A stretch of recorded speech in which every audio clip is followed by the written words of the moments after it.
কখনো কি এমন কাউকে ভালোবেসেছ যার জন্যে তুমি অপেক্ষা করতে পারো বছরের পর বছর? যেখানে ভালোবাসার সামনে দাঁড়িয়ে থাকে দারিদ্র্য, অহংকার আর নিষ্ঠুর বাস্তবতা। একজন গরিব শিল্পী আর এক ধনী পরিবারের মেয়ে, 7 বছরের একটা প্রতিজ্ঞা, আর সেই প্রতিজ্ঞার পেছনে লুকিয়ে আছে ভালোবাসা, বিশ্বাস আর এক ভয়ঙ্কর বিশ্বাসঘাতকতা। এই গল্পটা শুধু ভালোবাসার না, এই গল্পটা ফিরে আসার। অনেক দিন আগের কথা, পাহাড় আর নদী ঘেরা সূর্যপুর নামের এক ছোট শহরে বাস করতেন এক ধনী ব্যবসায়ী।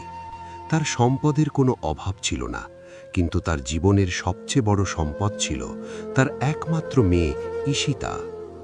ঈশিতার সৌন্দর্য আর মাধুর্য শহরের সবার মুখে মুখে ছিল, কিন্তু সেই শহরেই ছিল একজন সাধারণ ছেলে, আরিন। মানুষ তাকে গরিব শিল্পী বলেই চিনত, কারণ তার কাছে ছিল না টাকা, ছিল শুধু একটা গিটার আর একটা সত্যিকারের ভালোবাসায় ভরা মন। একদিন উৎসবে আরিন প্রথমবার ঈশিতাকে দেখে, আর সেই এক দেখাতেই তার জীবন বদলে যায়। ধীরে ধীরে দুজনের মধ্যে জন্ম নেয় এক নিঃশব্দ ভালোবাসা। কিন্তু বাস্তবতা ছিল কঠিন। একদিন আরিন বলল, আমি তোমাকে ভালোবাসি, কিন্তু এই অবস্থায় তোমাকে নিজের করে নিতে পারবো না। ঈশিতা হেসে বলল, আমার বাবা আমাদের সব ব্যবস্থা করে দেবেন, তুমি শুধু পাশে থেকো। কিন্তু আরিন মাথা নেড়ে বলল, না, আমি চাই না কেউ বলুক আমি তোমার টাকায় বেঁচে আছি। আমি নিজের পরিচয় তৈরি করে তোমার কাছে ফিরব।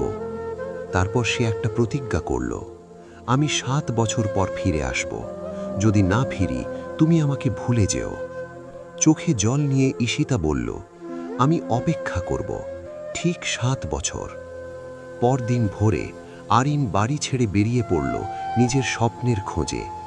কিন্তু পথে তার সাথে দেখা হয় রুদ্র নামের এক ছেলের সাথে, যে অনেক দিন ধরেই ঈশিতাকে ভালোবাসত।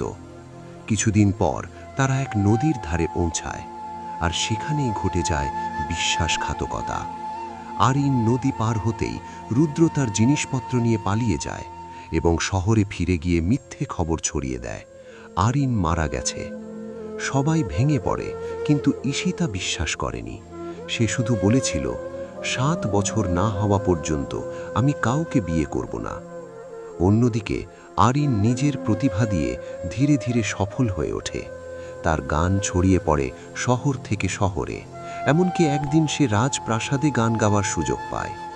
ধন, খ্যাতি সবই আসে তার জীবনে, কিন্তু সে ভুলতে বসে তার দেওয়া প্রতিজ্ঞা। সময় কেটে যায়, 7 বছর প্রায় শেষ।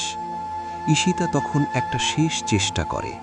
সে তার প্রিয় গিটার একজন ব্যবসায়ীর হাতে দিয়ে বলে, যে এটা চিনবে সেই আমার মানুষ। অবশেষে সেই গিটার পৌঁছে যায় আরিনের কাছে, আর সেটি দেখেই তার সব মনে পড়ে যায়।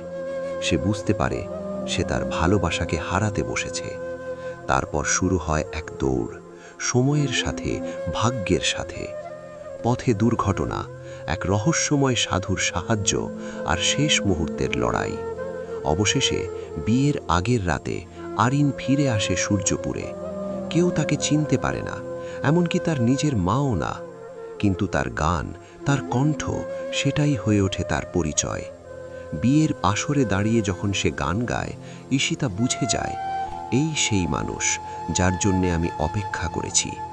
সব বাধা ভেঙে সে দৌড়ে এসে তারিনকে জড়িয়ে ধরে। সত্য সামনে আসে, মিথ্যে ভেঙে যায়, আর শেষ পর্যন্ত ভালোবাসাই জিতে যায়।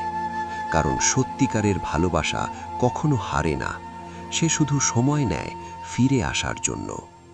শেষ পর্যন্ত সব মিথ্যে হার মানে সত্যের কাছে, সব দূরত্ব হেরে যায় অপেক্ষার কাছে। আর ভালোবাসা কখনো হারে না।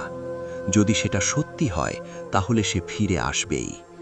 তাই যদি তুমি কখনো কাউকে সত্যি ভালোবেসে থাকো, তাহলে তাকে ছেড়ে দিও না, কারণ হয়তো সেই তোমার জীবনের সবচেয়ে বড় গল্প।